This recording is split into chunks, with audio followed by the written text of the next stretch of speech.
You're listening to Beyond Bizarre True Crime, brought to you by AbJack Entertainment. Be sure to check out some of the other great true crime podcasts from this network, including The Murder in My Family, Missing Persons, DNA ID, Zodiac Speaking, Scene of the Crime, 3 Men and a Mystery, and All Things Crime. All of these podcasts are available for you to binge on right now, wherever you listen to podcasts. Subscribe where you're listening to this podcast so you don't miss an episode.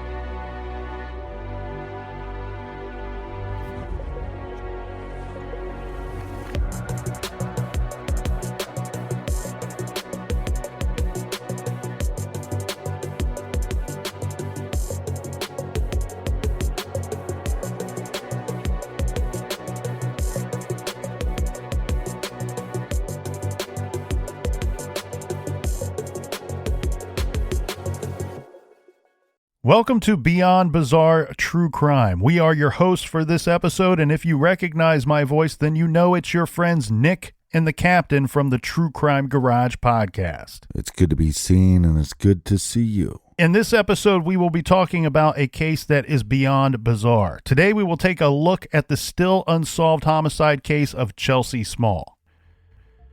It's been nearly 8 years since Chelsea Small, a hardworking mother of 2, was murdered in Taylor, Michigan. Chelsea Small picked up a shift and was working alone on November 12, 2013 at the Advance America check cashing place on Telegraph Road. Around lunchtime, a man with a gun walked in and shot Chelsea Small twice, killing her. He took a small amount of cash from the scene, according to the authorities. And this man, the shooter, has never been identified. Chelsea Small's murder was brutal and unprovoked, but her family and the Taylor Police Department have not given up hope, and we are hoping we can help in some kind of way to prevent the case from going cold. All of the evidence in the case was gathered the day Small was shot. The bullets used were put into a national database to track them, and no matches were found. If robbery was the motive, investigators questioned why Chelsea Small was shot first when she had access to much more money. Nothing in Small's background would indicate that the shooting was personal, according to police.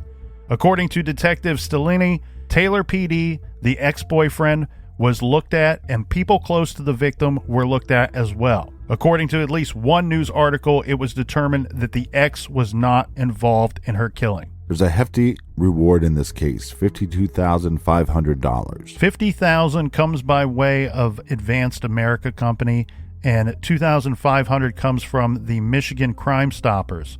And if you watch the surveillance video footage, which we will discuss here in a moment, and recognize anything or think of anything, or should you have any information at all, we are directing everyone to Michigan Crime Stoppers, and you can submit those tips by calling 1-800-SPEAK-UP. That's 1-800-773-2587. Captain, we covered this case on True Crime Garage, and the public outcry and the information that was coming forward after we covered it, it was amazing. There were so many people that had different thoughts and theories on this case, as well as some possible insider information. This case is beyond bizarre for many, many reasons. One, just the cold and calculatedness of the killer themselves. He walks into Advance America at 12:04 that afternoon. Now, he has to be buzzed in to get into the building itself. And once he's inside, he immediately attacks Chelsea Small, shooting her once and then making his way back behind the counter and shooting her again. Now, she did trigger the silent alarm. There are so many questions in regards to the actual motive for this attack at all. Was the motive robbery? Was the motive to kill her? Or was it simply a thrill kill? It's very difficult to tell. And the amazing thing here, too, is we have surveillance video footage of the killer, of the attack. And this is widely broadcast. And we're sitting here 8 years later, and we still do not know who the shooter is. This case is unsolved. A lot of people don't believe that the motive was robbery because the individual didn't get much out of the robbery. Reports state that the killer took $200 to $250 in cash with him after he killed Chelsea Small. Not a large amount of money. Now, he's only in the building for 60 to 70 seconds based off of reports. And again, he marches right in after being given access. Chelsea has to buzz him in. He walks right up to her, shoots her, goes behind the counter, shoots her again. This to me almost looks like, I got to make sure that this is done. I got to make sure that she is killed. Not that I'm just going to shoot her and flee. But he also grabs something, and that could be the money, or it also could have been anything else. I mean, he could have taken some information or paperwork, or who knows what he was looking for while he was inside that building. It's anyone's guess. But nobody saw him go into the Advance America store that day or leave that business that day, which is beyond bizarre as well, because we're talking about Telegraph Road in Taylor, Michigan, which is an 8-lane road, well-traveled. It's busy. This is the middle of the day around noon, and it's in one of those buildings where it shares storefronts with other businesses who were up and running and open during the time of the shooting. Well, with all that traffic, one could assume that that was enough of a distraction to not recognize or not see an individual go into a store. And detectives and Taylor Police Department have basically said, look, we are at odds ourselves on what the motive here is. Was it robbery? Was it a hit? And then if you throw in some added layers to the case, it gets even trickier, because Chelsea Small was covering someone else's shift that day. She wasn't scheduled to work. Now, this was arranged several days in advance that her and a coworker would swap shifts. So I asked the detective in charge, I said, well, without getting too much information on this coworker, if there were some type of hit or some type of grievance against this coworker, and for whatever reason somebody wanted him or her dead, without telling me about the coworker, would it be obvious to the shooter, to the killer, even if they didn't know that individual, once they arrive at the business, that, whoa, this is the wrong person, that Chelsea is not the person that they went there looking for? And their short answer was yes. We're not going to tell you who this was or describe the individual, but obviously if it was a man that she was covering for, one would know right away, or if it was somebody that looked very different from Chelsea, even a woman, then we would know right away. Something went down that day, and they said that they've looked into her background and checked those people around her and couldn't find any really good leads to lead them to the killer. They put up billboards with this individual's picture, because what we can see from the surveillance footage is this man did not do a whole lot to try to disguise his identity. He walks in basically wearing a ball cap and what appears to be almost like a worker's type uniform. And I remember in our coverage of this case, Captain, you had even referenced maybe a maintenance worker, a delivery person, or a repairman. Very typical outfit of those types of occupations. And this individual walks in, guns her down, and then leaves relatively quickly. We don't have a vehicle. We would love to have a vehicle description for this guy. That might have been able to lock in on a really good suspect early on in this case. So like we said, they have this killer on surveillance footage. So let's give you a description of this individual. That's another aspect of this crime that makes it incredibly difficult, right? Because if you're under the thought that maybe he killed Chelsea Small so that there would be no eyewitnesses to this crime, to the robbery, well, he left the cameras rolling. And with an Advance America, any place that is doing a cash business and may have large amounts of money on hand, I think that it's generally assumed by most individuals, anybody with half a brain's going to believe that there is surveillance cameras in these businesses. And that's why we know what this guy looks like. So he's believed to be about 5 foot 10 inches tall. This is a white male that did not use anything to disguise his face, which makes sense because he has to be buzzed into the business itself to gain access. If he's wearing a mask, Chelsea's not letting him in that business. So nothing disguising his face. It's a white male, believed to be middle age, maybe 50-ish, and he's wearing a dark-colored ball cap. Some people say that they see an emblem on the front and the side of the ball cap. We both agree that there's definitely an emblem on the side of the ball cap. Yeah. It's up for debate on the front of the ball cap. Now, given the area, many people have said that it looks to them that maybe he's wearing a Detroit Tigers baseball style cap, and that the logo on the side might be that New Era brand, because it is similar in shape to the New Era logo. For his clothing, he's wearing a dark colored jacket. It appears to be a jacket over top of maybe a t-shirt. And then he's wearing black or dark colored pants, and tan or white shoes is the general description of his footwear. I believe that I'm seeing more of a worker type boot, like a tan work boot that he's wearing. And I suspect that he might be wearing gloves, some form of gloves as well, because in some of the shots, the color of his hands appears to be different than the color of his face, which would indicate that there's something on his hands. And these could be white latex gloves or surgical gloves, or the clear type that kind of distort, the color of your hands in some manner. He had to hit the buzzer on the outside of the building near the front door to alert the staff, or there is a buzzer there that he could have pushed. Now, maybe it's as simple as Chelsea saw him and let him in before he hit the buzzer, but that buzzer's there. And had he pressed that, that's one thing that detectives would know immediately this guy would have touched. So that's the first thing that you're trying to get fingerprints from, or pull fingerprints from the door itself. He did touch a few things inside of the business in that short time that he was there. Now, in 2017, they released more information. The Taylor Police Department released more information in this case, and a longer version of the surveillance video. The surveillance video is readily available. You can Google Chelsea Small murder, and you'll be able to find the surveillance video. And you can also find that at our website, truecrimegarage.com. The new information in 2017 was that the police knew that this individual used a silencer or suppressor on the handgun that he used to kill Chelsea Small.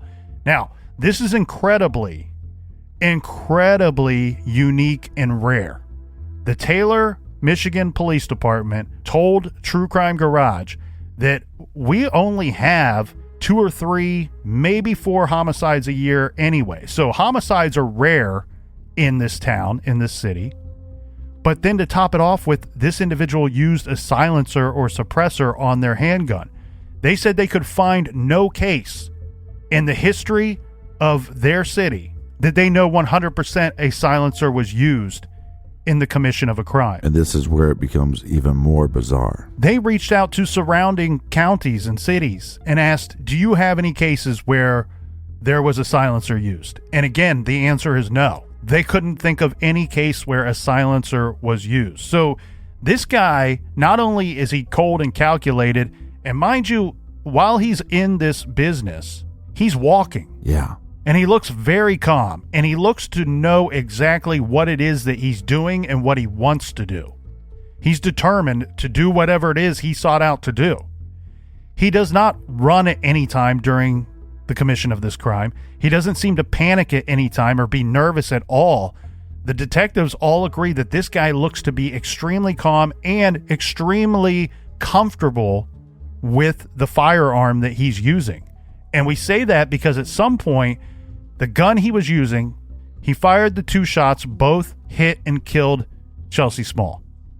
There was a third bullet that was found at the scene. This was a live round. Now, what happened, and you can kind of see this on a portion of the surveillance footage, but the gun either jams or malfunctions somehow to where the killer had to clear the round, and then he shoots her again. And he does this like it's just second nature, like it's something he could do in his sleep. It doesn't even catch him off guard that the gun malfunctioned or jammed. And he clears it and moves on and continues to commit the crime. killing Chelsea Small and then leaving the area. His demeanor is very similar to a delivery driver just picking up a package and leaving. That's potentially, Captain, why he may have gone unnoticed going in and out of the business itself. It's busy this time of day on a busy road, and he just looks like he belongs. He looks like some regular Joe, middle-aged dude out there just doing his work day. And so he goes unnoticed. Well, even though that they looked for silencers used in other crimes and not having any luck with that, they did have a crime where some silencers were stolen. We found a case from about 6 months prior to the Chelsea Small murder, and in a location in Jackson, Michigan, which would be about an hour's drive. Now, they experienced a gun theft. And the way that this went down is a man walks into this sporting goods store. And this sporting goods store, they specialize in firearms, and they also sell these silencers and suppressors. This man conceals himself in a small room, which is located on the second floor of the sporting goods store.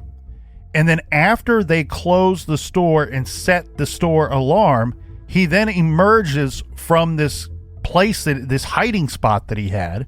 The owners and the people that work at this gun store said basically this guy looked like he had a grocery list with him. That once he was out and he's grabbing things to steal, that it looked like he knew exactly what he was after and that he had particular items in mind for that theft. He managed to somehow smuggle some kind of bag in with him, which he's using that to collect some of these items.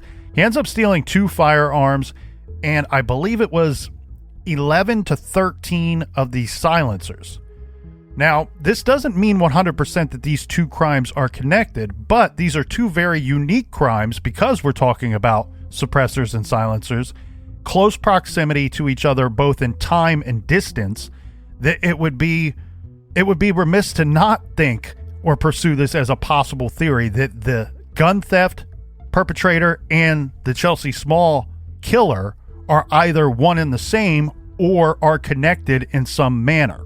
And I've been told, Captain, that these silencers, the street value of them with that number would be in the thousands of dollars. So potentially this guy was just looking to make some money, hides himself in the store, steals stuff.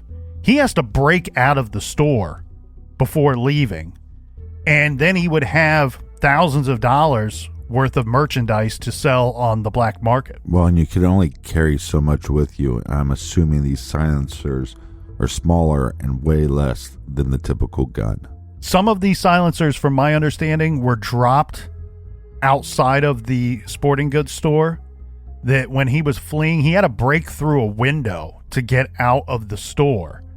And when this happened, he dropped some of the silencers, but he still made off with, I believe it was a total of 9 that he left with. And we know that he left with the 2 guns. So I keep circling back around and around again to the idea that either this man was stealing these items to commit a murder, because one thing we do know is the bullets and the casings found at the Chelsea Small murder scene, they've been run. And they've not come back matching to any other known crime.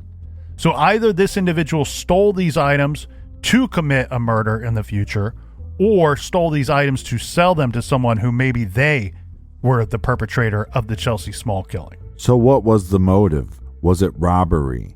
Was it a hit job? Are these 2 crimes connected? Why is it that we have a description and this individual on video, and yet nobody has come forward to identify him? These are just some of the questions that make the unsolved homicide of Chelsea Small beyond bizarre. Our Chelsea Small episodes are True Crime Garage episode numbers 495 and 496, should you want to do a deeper dive in on that still unsolved homicide. We have been your hosts, Captain and Nick from True Crime Garage. Thank you so much for listening to this week's episode of Beyond Bizarre True Crime. We hope that you'll listen to our weekly show, True Crime Garage, where we feature a new case each week that includes unsolved and solved cases, as well as missing persons cases. You can find True Crime Garage everywhere that you can get podcasts. And for more information about True Crime Garage, check out our website, truecrimegarage.com. And you can follow us on the socials at True Crime Garage. And be sure to check out the next episode of Beyond Bizarre True Crime, which will be hosted by Emily from the Morbidology podcast. And although new episodes of Beyond Bizarre True Crime come out every Saturday, you don't have to wait for a week to hear episode 2 because it's available right now. Now, before we wrap up, we want to leave you with a short preview of our show.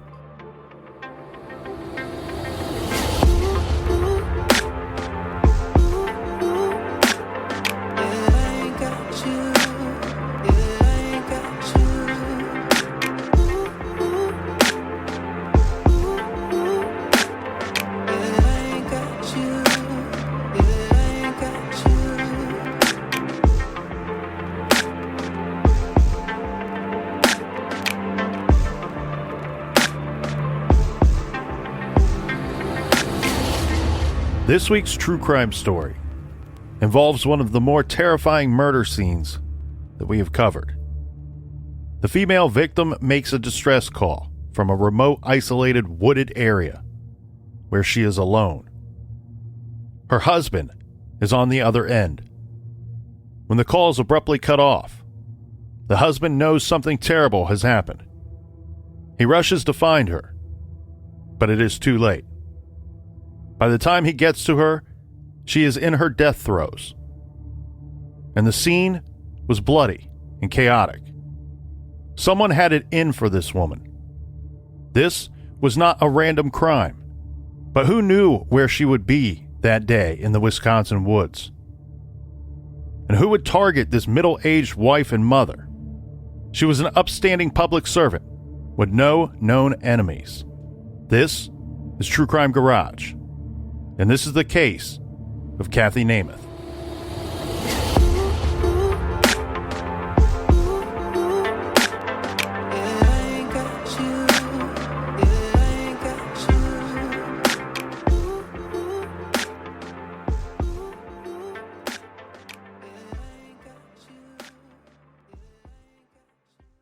Beyond Bizarre True Crime is produced by Mike Morford and Jess Betancourt for AbJack Entertainment, with music by Connor Betancourt.